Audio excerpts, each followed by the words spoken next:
Dear children, this is the fourth video on the series of video lessons on the last lesson. This fourth video contains an analysis of the story, but I can't complete it within one video. So part of 4, 5 and 6, these three video lessons contain the analysis. If you did not watch the previous three parts, subscribe the channel and watch it and come back. Let us start the analysis.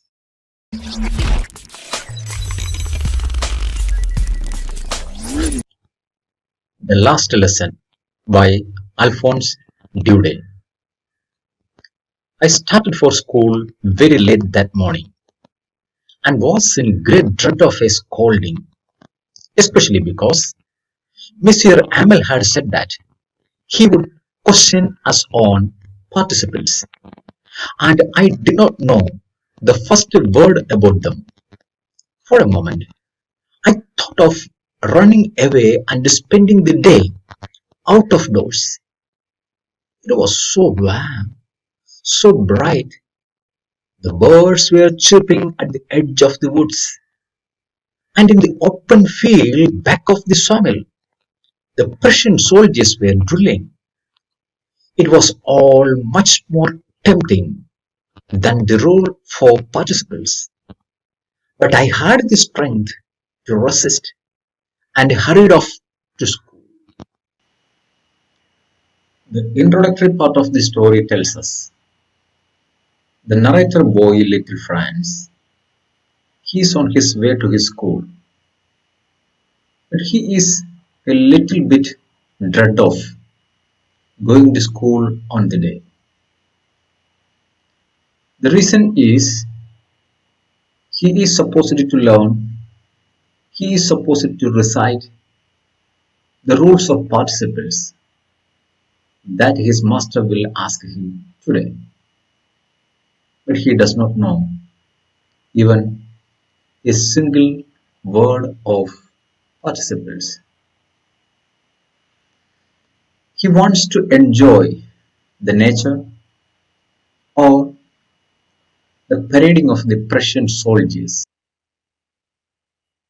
This little Franz is a great lover of nature. That's why he notices always the chirping of the birds, and whenever he skips the classes, he goes to the Saar, the beautiful valley in France.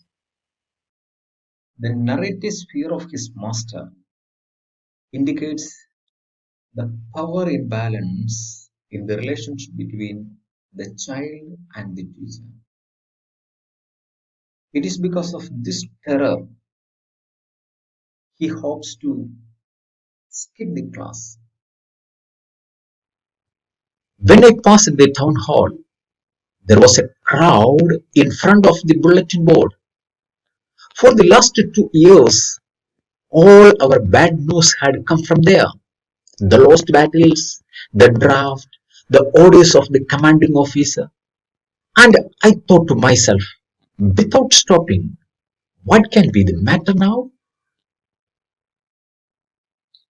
As Franz moves, the reader follows him, and we reach at the bulletin board. For the French, all their bad news have appeared on this bulletin board. So this bulletin board is a symbol of oppressive power. This bulletin board is the instrument through which the German communicates their edicts with the French villagers. Then, as I hurried by as fast as I could go, the blacksmith watched her up was there with his apprentice, reading the bulletin, called after me. Don't go so fast, Bob. You will get your school in plenty of time. I thought he was making fun of me and reached Monsieur Hamel's little garden all out of breath. This French village is a tight-knitted society. The very evidence we get from the narrator. He personally knows the name of the blacksmith, Watchtower, even though the Watchtower ridicules him by calling Bob a nickname. But his ridicule is, in a way, an endearing way he does it. It is his black humor against the laziness of the boy. Usually, when school began, there was a great bustle which could be heard out in the street. The opening and closing of desks, lessons repeated in unison, very loud, with our hands over our ears to understand better, and the teacher's great ruler rapping on the table. And now, it was all so still. I had counted on the commotion to get my desk without being seen.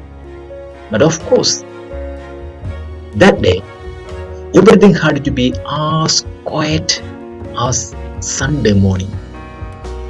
Through the window, I saw my classmates already in their places, and Monsieur Hamel walking up and down with his terrible iron roller under his arm. I had to open the door, go in before everybody. You can imagine how I blushed and how frightened I was. But nothing happened. Monsieur Hamel saw me and said very kindly, "Go to your place quickly, little Franz. We were beginning without you." I jumped over the bench and sat down at my desk. The unusual silence the narrator encounters on the day when he reaches at the school,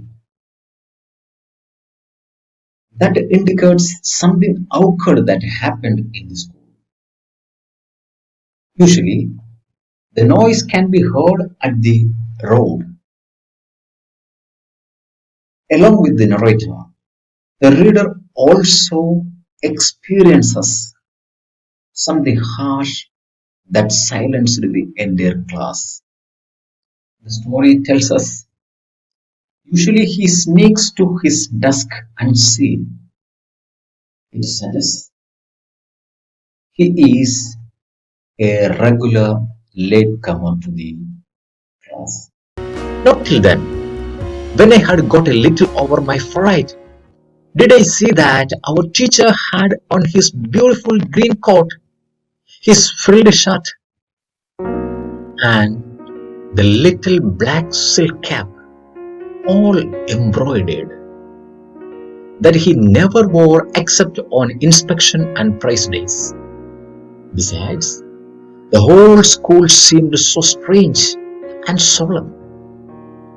But the thing that surprised me most was to see on the back benches that were always empty, the village people sitting quietly like ourselves.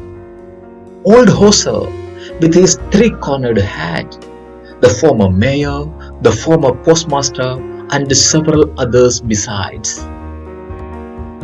Everybody looked sad, and Hoser had brought an old primer, thumbed at the edges, and he held it open on his knees with his great spectacles lying across the pages.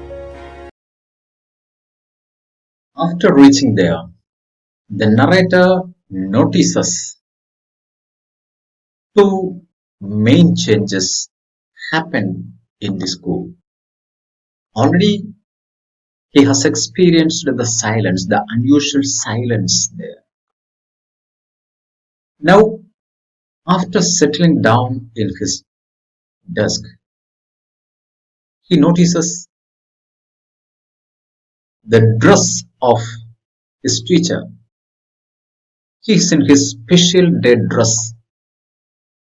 And another thing he notices is the backbenches. They remain usually vacant. But on the day, the village elders occupied them. The unusual things that have happened in the classroom and in the ambience of the school really creates certain curiosity in the narrator along with the reader. What is the matter that causes the sudden change of things? At this stage of the story, the writer succeeds in creating a suspense in the reader's mind. Everyone is eager to know what happened there in school. So here we can complete the first part of the analysis, and part second will be in the next video. Thank you.